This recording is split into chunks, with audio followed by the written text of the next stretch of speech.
Y hay que tener 200 proyectos en marcha para que al final salgan 2. Historias de no ficción que las fuentes no hablan. Proyectos de cine que no tienen dinero. Proyectos de teatro que se han caído porque cambiaron un gobierno y dejó de haber una subvención. Lo que te hace estar en esto es la pasión. Te tiene que gustar mucho para seguir divirtiéndote con los proyectos, incluso sabiendo que la mayoría no saldrán. Escribir 300 páginas para decirle asesino, ya sabemos que es un asesino. Lo interesante es saber ¿y cómo llega alguien a ser un asesino? Es que la iglesia se da cuenta de que no tiene que acallar a los que denuncian los abusos sexuales, porque si los abusos siguen y se descontrolan como se han descontrolado durante décadas, te vas a acabar como iglesia.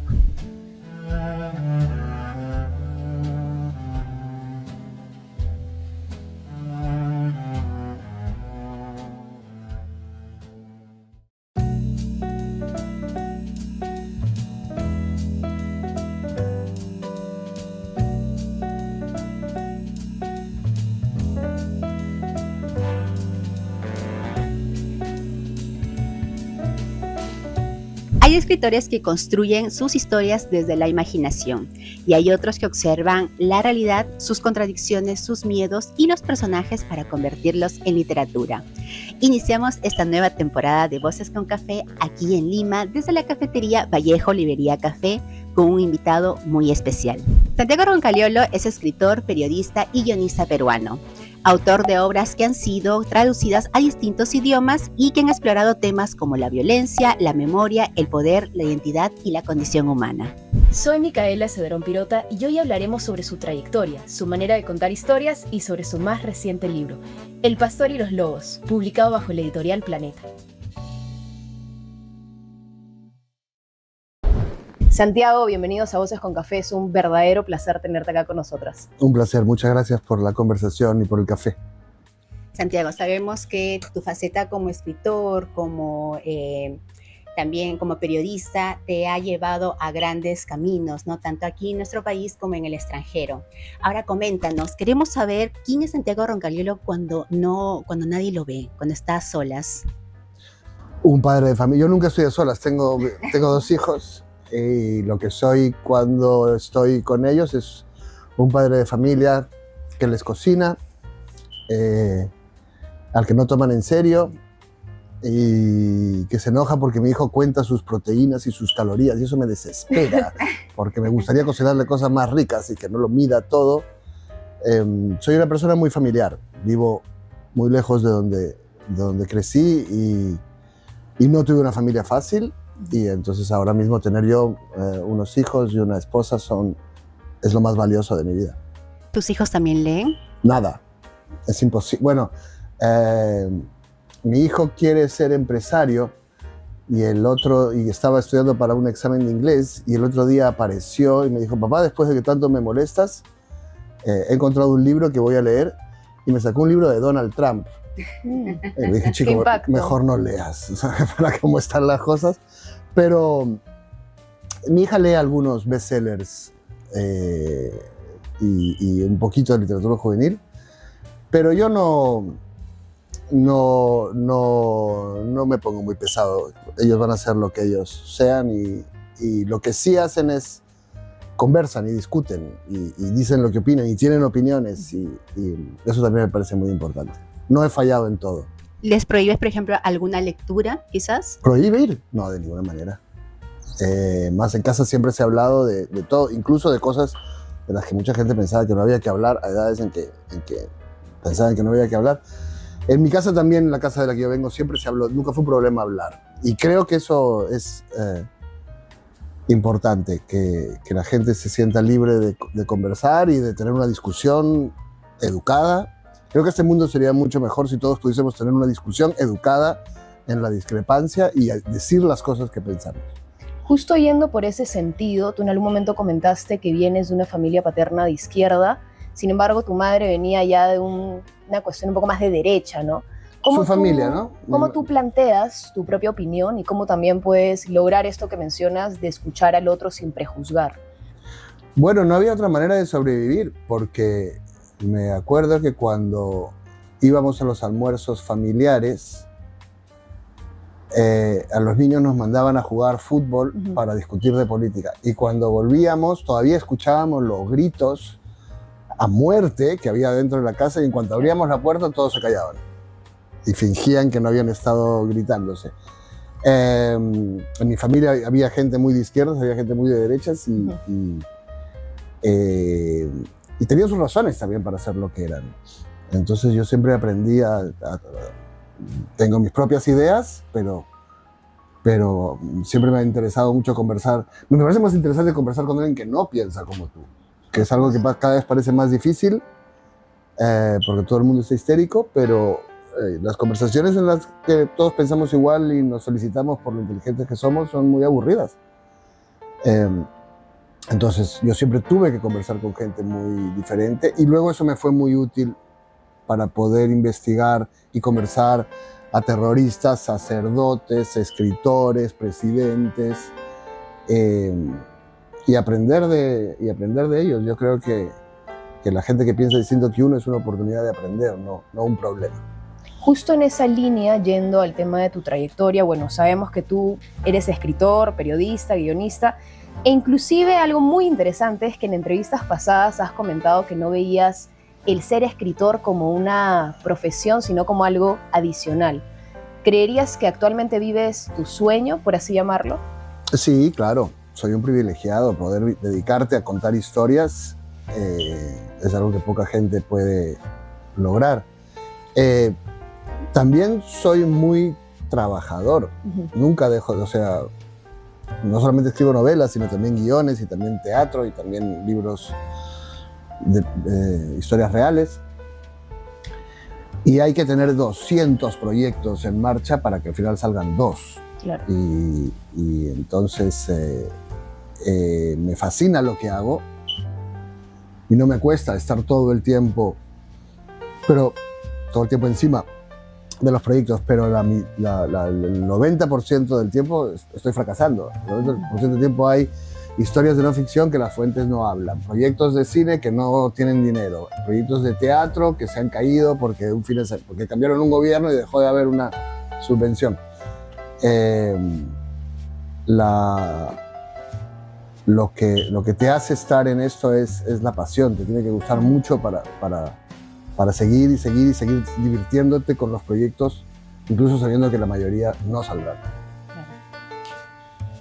En tu carrera has escrito sobre temas complejos y personajes que muchas veces se encuentran en situaciones extremas. Por ejemplo, tu libro Pudor, que ha sido más difícil escribir para ti una historia compleja o enfrentarte a lo que esa historia podía revelar de pronto en la crítica literaria. Bueno, no pienso mucho en la crítica, o sea, pienso en que la historia esté bien contada. Pienso en que los personajes sean conmovedores, que hablen de emociones humanas, que el lenguaje sea accesible, que se entienda, pero que no sea soso, ¿sabes? Que haya un juego con el lenguaje, que sea interesante, que esto esté escrito en papel y no en un telefilm. Pienso en tantas cosas para construir un libro, pienso en mis propias emociones y cómo reproducirlas en un lector, cómo comunicar unos sentimientos y hacer que él se sienta como yo me siento. Entonces son tantas cosas las que hay que pensar ya, que no me planteo, siempre es muy difícil porque hay que sumar muchas cosas, pero ya no me puedo plantear qué es lo que va a pensar, si va a funcionar o no va a funcionar de crítica o de público. Hay libros a veces que crees que van a ir muy bien, no van bien. Hay libros que no crees que van a ir muy bien y se disparan. También saber que es incontrolable el público, que nunca sabes, es una libertad, porque no te tienes que ocupar de eso. El público se renueva también, ¿no? El público se renueva, el gusto se renueva, porque una vez que algo va bien, luego deja de ir bien, porque ya está eso. No es como un buen carro. Un buen carro siempre es lo mismo. Un buen vino siempre tiene las mismas características. Un buen libro no es el mismo buen libro en el 85 que en el 2017. Y además un buen libro cuesta lo mismo que un mal libro. Otra cosa que no pasa con los otros productos que hay en el mercado, ¿no? Claro. Entonces, si te pones a pensar en todas esas cosas, no vas a tener tiempo para pensar en que el libro esté bien, sea honesto, refleje lo que tú eres. Todo libro es una apuesta también, porque tú estás diciendo, a mí me gusta esto, alguien puede encontrarlo aburrido, o ridículo, o estúpido, o irrelevante, o snob. Entonces, solamente hacer esa apuesta ya requiere muchísimo trabajo, y es mejor no estar muy preocupado por qué va a pasar con ella. Por suerte las cosas han ido bien, también podrían dejar de ir bien en cualquier momento, y ya sabes que esto es así, y que esa es la magia también, porque de lo contrario ya se podrían hacer libros con inteligencia artificial. Exactamente. No se puede porque tienen que ver con emociones, no con fórmulas, sino con la capacidad de emocionar a las personas, y eso es algo que todavía ninguna máquina puede hacer. Justo tomando eso de lo emocional, lo emotivo, ¿cómo logras humanizar monstruos? Por ejemplo, en tu libro La Cuarta Espada, tú hablas de un personaje tan odiado como Abimael Guzmán de niño, y se puede entrar inclusive en una especie de falsa empatía, llamémoslo. ¿Cómo logras ese concepto? Bueno, todos los personajes y las personas son humanas. Otra cosa es que deban ir presas. Otra cosa es que deban, lo que hayan hecho sea repugnante y puedas insultarlas y llamarlos asesinos.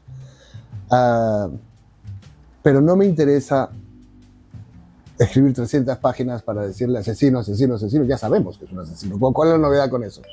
Lo interesante es saber ¿y cómo llega alguien a ser un asesino? Sobre todo, cómo llega alguien a movilizar a miles de personas para cometer asesinatos. ¿Por qué ocurre? Si yo me planto en el medio de la calle y digo que hay que cambiar el sistema y que yo voy a ser el líder, doy risa. ¿Por qué este hombre viene y lo hace y funciona? Si queremos que no ocurra de nuevo, tenemos que saber qué es lo que él aprovechó y qué es lo que se puede cambiar en esta sociedad. Entonces, la única manera es tratar de entender cómo se formó, de dónde salió, quién lo rodeaba, a quién se entregó a su proyecto. Y bueno, y esa es una constante en mi trabajo, ¿no? Yo crecí en una familia, con un padre muy violento, amaba a un hombre que nos hacía daño. Yo crecí en un país donde había gente que mataba porque quería más justicia social, y luego gente que mataba en nombre del orden, y todos habían llegado ahí desde algún lugar. Nos podemos pasar todo el día insultándolos, pero lo que me interesa en mis historias, justamente porque vengo de ahí, es saber cómo la gente se convierte en esto, qué es lo que empuja a alguien a hacer cosas brutales, dónde está el bien y dónde está el mal, ¿no? Ahora, ¿te resulta de pronto fácil esta delgada línea entre el periodista y el escritor? Bueno, la línea la marca sobre todo tu abogado. Si algo es real, tiene que ser todo real. Todo tiene que ser documentado, tiene que ser rigurosamente tomado de fuentes, no te puedes inventar nada. Tengo historias de ficción que usan mucha investigación, pero si hay un poquito de ficción, ya es todo ficción. Es como la gota de leche que le echas al café cortado. Es poquita, pero cambia todo el sabor, cambia todo el color, y es una historia diferente. A partir de ahí, lo importante es hacer una historia que transforme al lector como me ha transformado a mí como escritor, de la que salgas siendo una persona diferente. Construir un viaje emocional que te lleve de la risa al drama, al miedo, y que te lleve a otro mundo y te permita ver el mundo desde otro punto de vista, ¿no?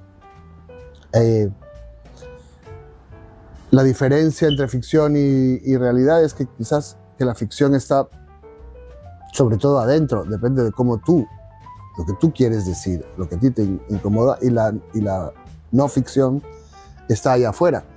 Tienes que ir a investigar y ponerte en el lugar de los demás. Y ponerte en el lugar de los demás es un poco convertirte en los demás. Entonces yo creo que las historias reales siempre me han transformado de una manera muy especial. Termino el libro convertido en alguien que no era al principio y me toma un tiempo abandonar el personaje. Cuando trabajé con Sendero Luminoso estaba furioso cuando acabé, con la furia de mis personajes. Cuando hice un libro sobre un poeta uruguayo, estaba de lo más snob, estaba lleno de comentarios de estilo sobre poemas del siglo XIX. Y con El Pastor y los Lobos acabé yendo a misa un montón, cosa que nunca me había esperado, porque los libros reales, si vas a mirar el mundo desde los ojos de otro, pues te vas a tener que convertir en ese otro un poco. Es jugar con tu cabeza de alguna manera. Justo entrando ya en materia con El Pastor y los Lobos, ¿nos podrías contar un poco qué hay detrás de este título? Bueno, hay sobre todo la historia de un sacerdote que trabaja con el lado oscuro de la iglesia, que tiene que enfrentarse a los abusos sexuales, a los delitos financieros. En el Perú ha habido incluso un obispo contratando sicarios para amenazar a otros sacerdotes.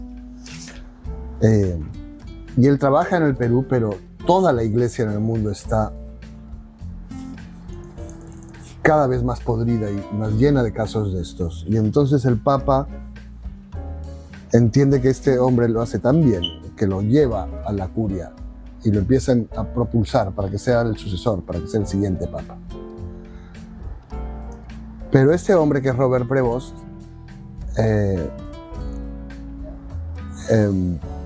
cuando el Papa va a morir y va a haber un cónclave y de verdad parece que va a ser el nuevo Papa, es acusado a su vez de encubrir a un abusador sexual.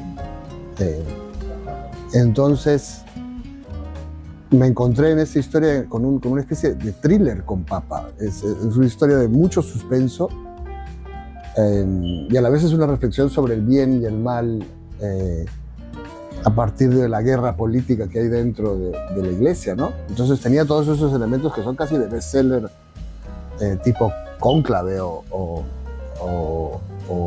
novelas de John Grisham, pero a la vez el trabajo, una cosa importante para el libro, un elemento importante era explicar por qué alguien cree, por qué 1.400 millones de personas creen en un señor con una falda blanca, qué es lo que atrae de la fe, qué es lo que la gente busca en esto, porque no puedo explicar quién es este hombre si no explico cómo funciona la fe, qué es lo que le da el poder que tiene, es el que le da a la gente que cree en algo, no está obligada, como eres como un ciudadano de un país que tiene que pagar impuestos y cumplir una serie de responsabilidades. Entonces, para explicar este poder tenía yo que remontarme a mi propia educación católica y a por qué es lo que me daba Dios o la fe en Dios. Y entonces empecé el libro incorporó también una reflexión muy personal sobre cómo durante toda mi infancia la fe fue un refugio contra el miedo, un alivio contra el dolor, una manera de encontrar un sentido a un chico muy perdido, una manera de encontrar una comunidad, ¿no? Y pues todo este proceso se sumó al libro y acabó juntando esta parte muy bestseller con una confesión muy personal, con una reflexión muy personal. ¿Te cuesta realizar estas reflexiones, quizás, digamos, divulgarlas en un libro? Me cuesta más hablarlas aquí contigo, me cuesta más hablarlas de cara con alguien. En el libro, sí, no me costaba. El libro era doloroso recordar muchas cosas de mi infancia, de mi adolescencia. Pero a la vez era liberador. Eran cosas en las que no había pensado en muchos años y que explican quién soy yo ahora y por qué soy como soy. Y no, al contrario, reconectar con ellas fue muy terapéutico. Bueno, cuando vas a una terapia haces eso, empiezas a hablar de tu vida para tratar de darle un sentido a todas esas cosas que tienes dentro. Y al poner las palabras las organizas, las aprendes a manejar mejor, ¿no? Y ese proceso fue el que viví con la parte personal de este libro. Pero luego me da mucho pudor hablar de eso en frente a gente. Claro, y es algo también bastante sensible, ¿no? Yo que tenía la oportunidad de leer el libro, las primeras páginas, los primeros capítulos, sí se nota un clima bastante quizás triste también, ¿no? Propio de las líneas. Bueno, Sin embargo, no creo que nadie que haya crecido en la Lima de los 80 haya sido muy feliz, la verdad. creo. Y también de pronto es liberador, como tú dices, ¿no? Lo que mencionas, y valiente sobre todo. Ahora, me gustaría conocer quizás cómo fue la actitud de pronto de tu entorno cuando le comentaste que ibas a escribir sobre este papa en especial, sobre este tema en especial. ¿Qué te dijo tu familia, tus amigos? Bueno, no comento mis libros con mi entorno, pero este libro se comentó mucho con la editorial. Este libro nace, mis historias reales han nacido todas de encargos. Hay esta historia, ¿te interesa hacer el libro? Y luego lo que pasa es que se han vuelto muy personales porque no puedo hacerlo de otra manera, ¿no? Porque cuando estás en esa historia también te encuentras a ti mismo un poco y descubres quién eres tú mismo al ponerte en los zapatos de otros. Entonces fue un libro que nació cuando me llama, la misma noche en que hay fumata blanca y hay un nuevo papa. Yo había estado en un acto en Barcelona de homenaje a Mario Vargas Llosa, que se había muerto, y me acuerdo de haber comentado, pues mira, se murió el peruano famoso y ahora hay otro peruano famoso, y más famoso todavía, un papa.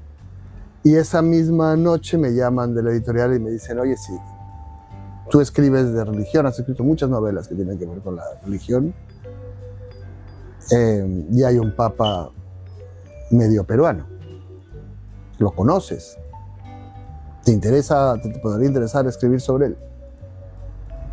Y yo dije, no tengo ni idea de quién es este señor y me interesa mucho escribir sobre él, porque lo único que sabía es que era un hombre de Chicago que había hecho su vida pastoral en Chulucanas, Chiclayo y Trujillo.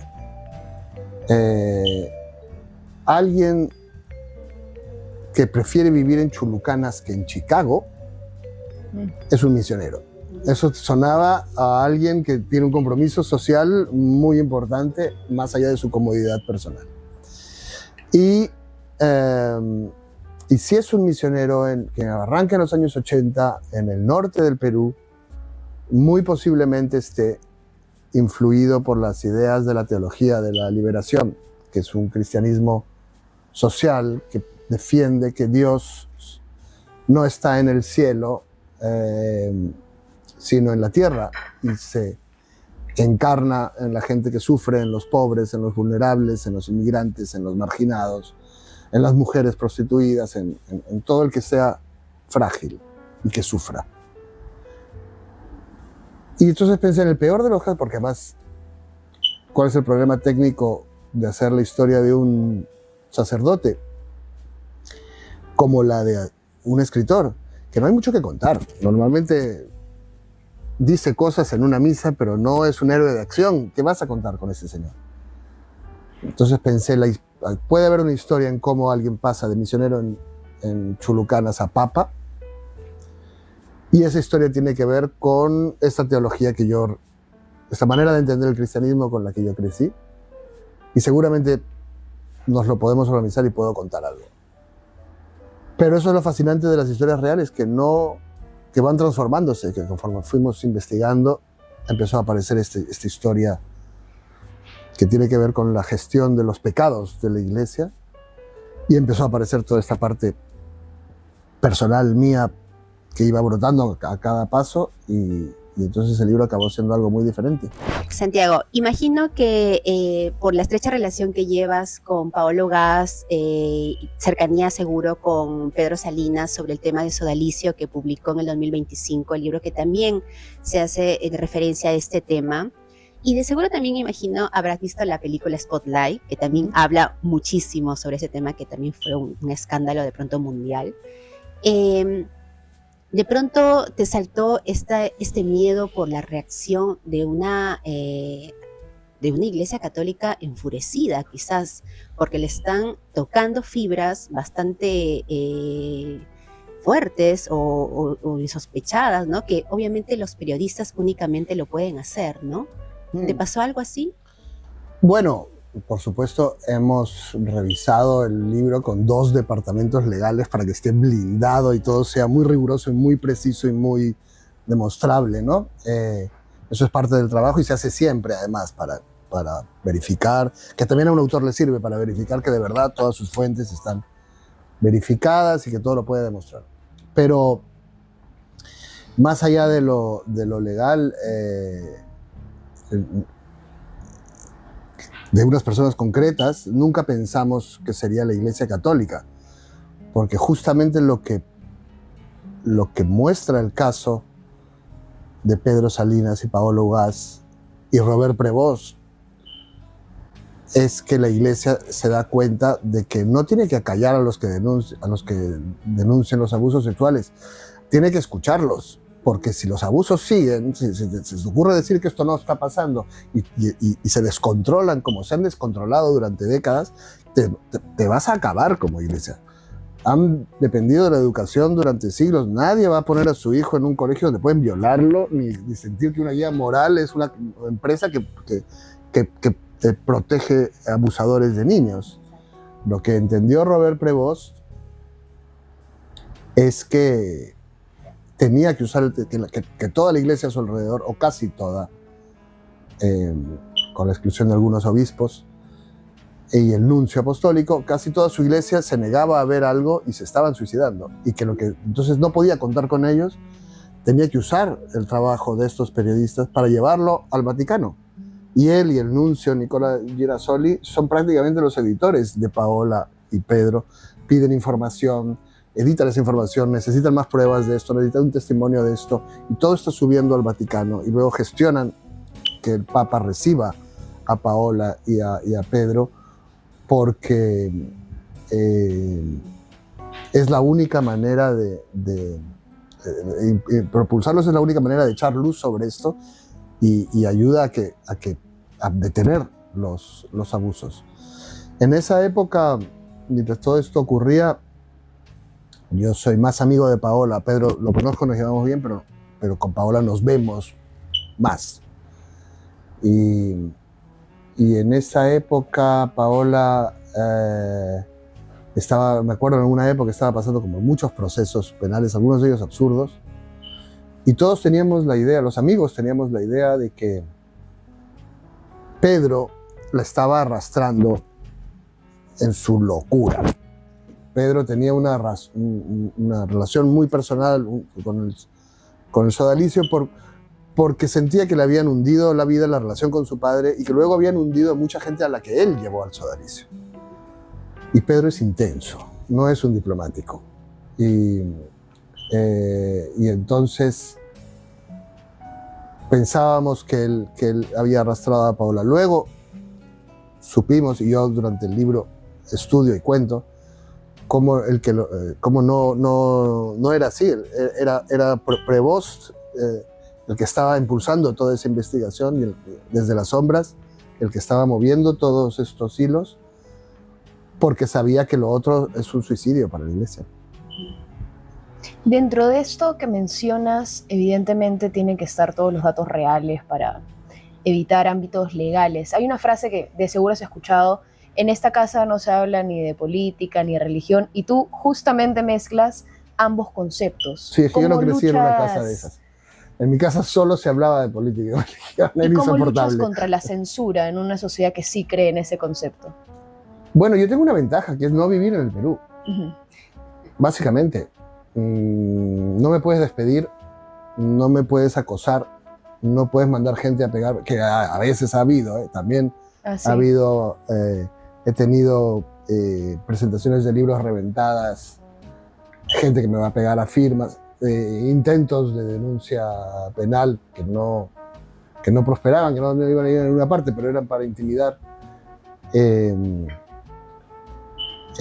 Paola, Pedro y también el que escribió Plata como cancha, Christopher Acosta, me parece que es su nombre, y muchos otros más pequeños que no han hecho libros, en el Perú son hostigados, despedidos, denunciados, en juicios que pueden ser absurdos, pero que son tan largos que te arruinan y te agotan, intimidados, pero yo estoy protegido de eso por no estar aquí. Y creo que es un debate que deberíamos tener. Las leyes y la manipulación de las leyes del Perú es alarmante respecto de la libertad de expresión y hace que muchas veces cuando escribas contra una injusticia del poder, el que acabe procesado no sea el injusto, sino el que lo denuncia, ¿no?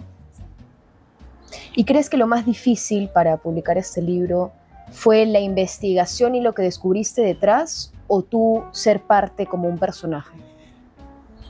No son cosas separables, es difícil de explicar. Cada investigación conducía a algo, a un descubrimiento personal. Cada nuevo detalle me llevaba a mí mismo de un modo u otro. Por ejemplo, hay un grupo de sacerdotes que me cuenta una historia de abusos,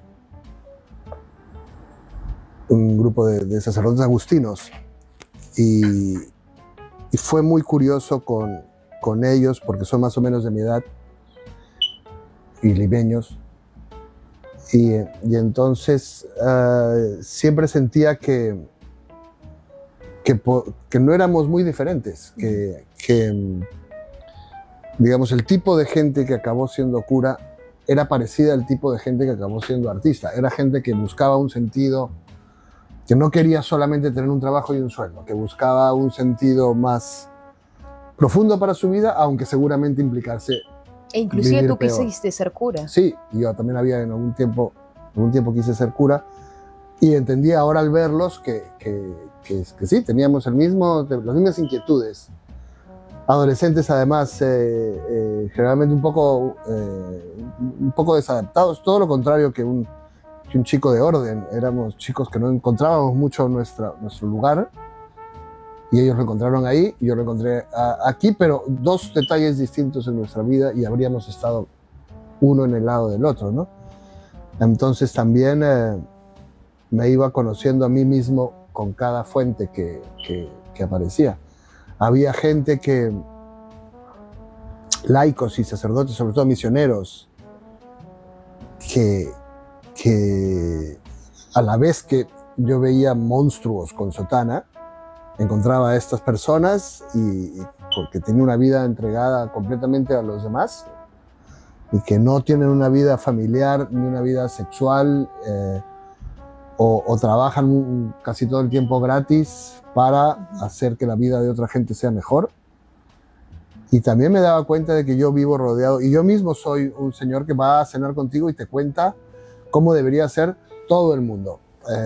Sabemos por quién hay que votar, aquí, allá, y tenemos todas las soluciones a los problemas del mundo. Pero no vamos a ir una semana a construir un colegio en un barrio pobre. Y en cambio, esta gente que es menos pretenciosa, simplemente actúa. Y eso también, todas esas cosas te van haciendo conocerte a ti mismo y saber mejor quién eres, qué podrías hacer mejor, qué hace bien gente que no se te había ocurrido. En el caso de los misioneros, además, yo a veces se me escapaban las lágrimas, ¿no? Me emocionaba mucho que hubiese gente así. ¿Esa misma emoción la encontraste ahora que dices que has ido tantísimas veces a misa, o crees que es algo aislado? Bueno, la misa es... Antes ya de este libro, yo diría que he ido durante décadas, a todos los servicios religiosos que me encuentre. Porque más como viajo mucho, he podido ir a pues, pagos a la tierra andinos, rezos de los viernes musulmanes, Yom Kippur judío, misas ortodoxas, misas coptas. Siempre encontré paz. En viajes como muy intensos vas ahí y sientes una paz a tu alrededor. Difícil de explicar porque a veces están hablando en ruso o en griego, no entiendes lo que están diciendo. O en árabe, pero es la atmósfera que se crea. Y entonces es una experiencia muy artística, es una perfo colectiva. Es como un teatro lleno de cuestiones, el lugar, la arquitectura, las canciones, los poemas que son las oraciones, las imágenes, en el caso del cristianismo, las imágenes santas. Siempre me pareció que tenía mucho que ver con el arte. Creo que tanto el arte como la religión y la locura son las tres formas de tratar de intuir que hay más allá de lo que podemos entender. Y entonces en este caso simplemente profundicé en la tradición en la que yo había crecido, que era la que menos me importaba, porque uno crece más contestatario de la suya y las otras le parecen exóticas y bonitas. Pero súbitamente empecé a ir a las misas y a darme cuenta, primero que me las sabía de memoria.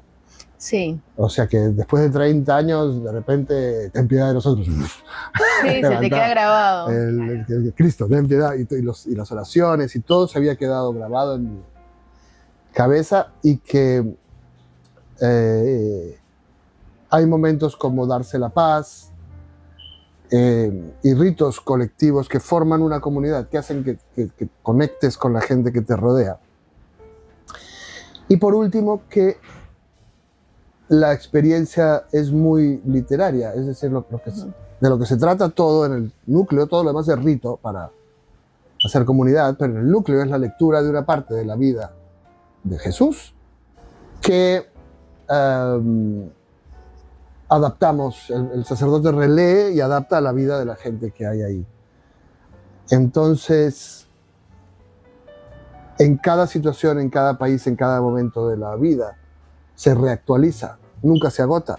Un programa político, en algún momento, ya no tiene sentido. La Revolución Rusa se agotó, el proyecto original de la Revolución Francesa se agotó, el capitalismo no está en su mejor momento, y así se van. Un programa político dura un tiempo y una época, pero una lectura literaria, una lectura en la que todos interpretamos, puede durar milenios, ¿no? Y eso también pues es muy cercano a lo que yo hago, es muy cercano a la literatura, que es crear unos textos intentando que se puedan volver a leer y reinterpretar por cualquier ser humano. Y para finalizar, por hablar sobre su libro, después de la investigación que ha hecho sobre el tema, ¿no?, sobre el Papa, ¿qué le queda a usted como creyente de la religión? ¿Qué le queda? No estoy seguro de ser un creyente, fíjate, a pesar de todo lo que acabo de decir. Me cuestan los dogmas. Mi vida se ha hecho justamente contra cualquier dogma, como suele ser la de muchos artistas. Que alguien haya sido concebido de una virgen, que alguien sea Dios y también padre y también hijo, me cuesta lo irracional. Pero creo que las cosas que he aprendido también son muy importantes para alguien que no es un creyente. Vivimos en un mundo en el que no parece tener sentido. Creíamos que las democracias eran el sistema más avanzado, pero las democracias también bombardean gente, matan gente, incluso niños, y se vanaglorian de hacerlo. La brutalidad está de moda incluso en el mundo, incluso en el proyecto más civilizado de la razón que ha sido la democracia y el orden internacional. La verdad, ya nadie la está ni buscando.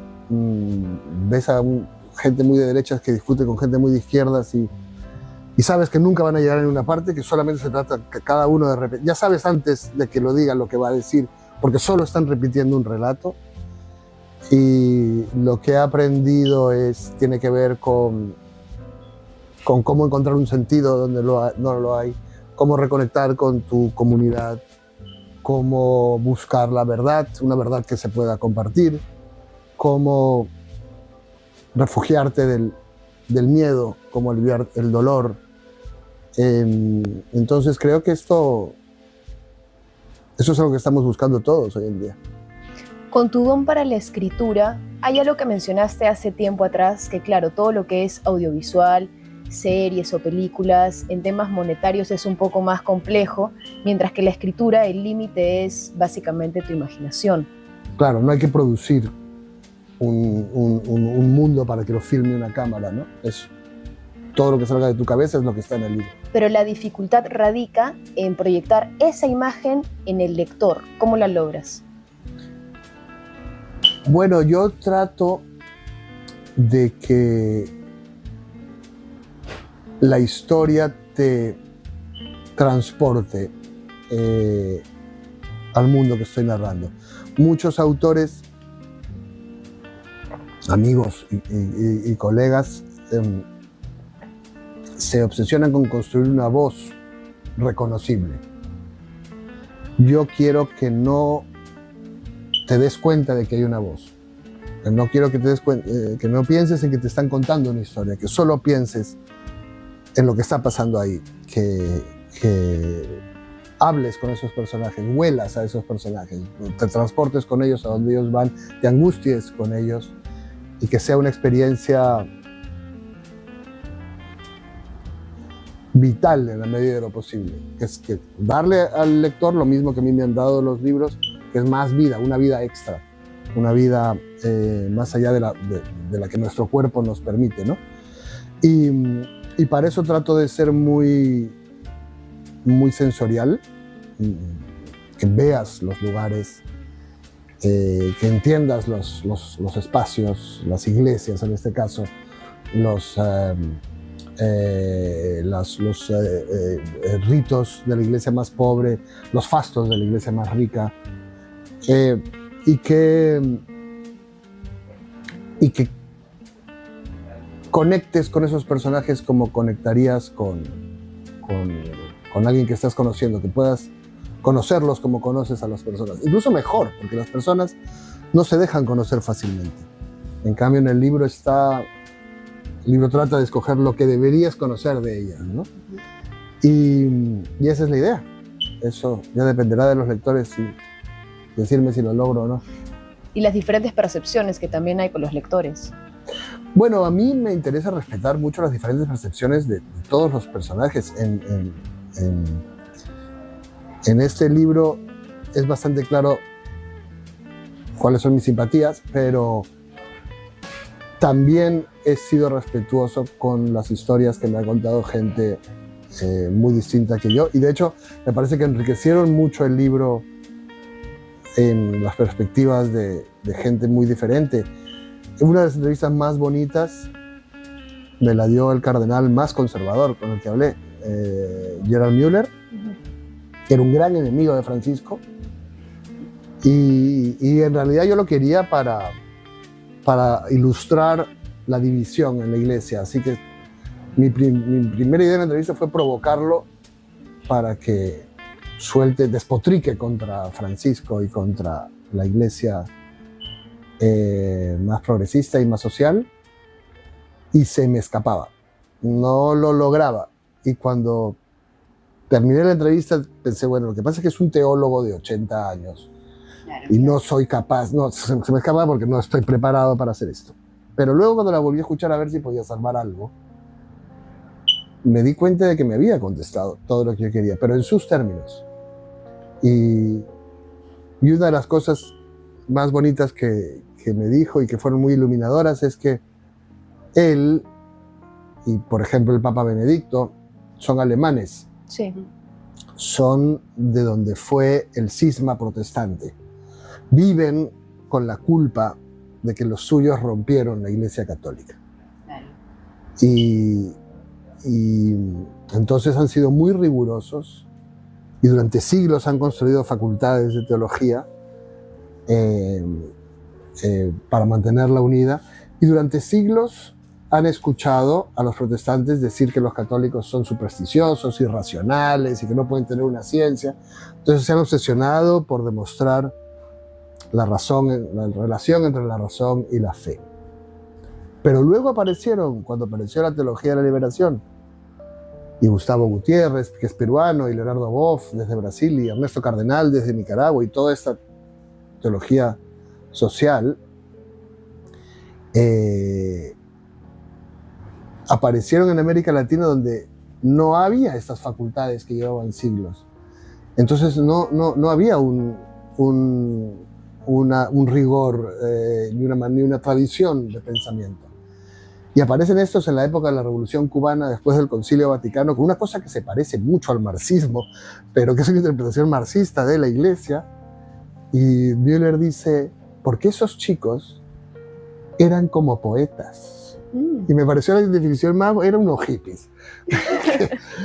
Se volvieron locos. Una definición romántica. Pero entendía el romanticismo que había en eso. Y entendía su propio trauma. O sea, qué cosas él no era capaz de entender. Y entendía que había que encontrar una unión. Y seguramente ese señor y yo nunca votaremos al mismo partido, pero eso fue muy iluminador para entender de qué se trata todo el conflicto dentro de la iglesia, ¿no? Muchísimas gracias, Santiago, por estar acá con nosotros. La verdad que ha sido todo un lujo tenerte. Gracias, ha sido Un gustazo, sí. ha sido una linda conversación. Muchas gracias. Y nada, invitamos a todos que pues compren el último libro de Santiago Roncagliolo, El pastor y los lobos, del Grupo Planeta. Y bueno, a seguir la trayectoria de este gran escritor peruano, Santiago Roncagliolo, aquí en Voces con Café. Chao. Hoy en una edición especial desde Lima, yo soy Estefania Alfaro. Y yo, Micaela Cedrón Pirota. Y los invitamos a seguirnos en nuestras redes sociales y a suscribirte en nuestro canal de YouTube. Activa la campanita y no te pierdas ningún episodio de esta nueva temporada en Voces con Café. Los esperamos a todos. Nos vemos. Voces con Café, porque las ideas se sirven calientes.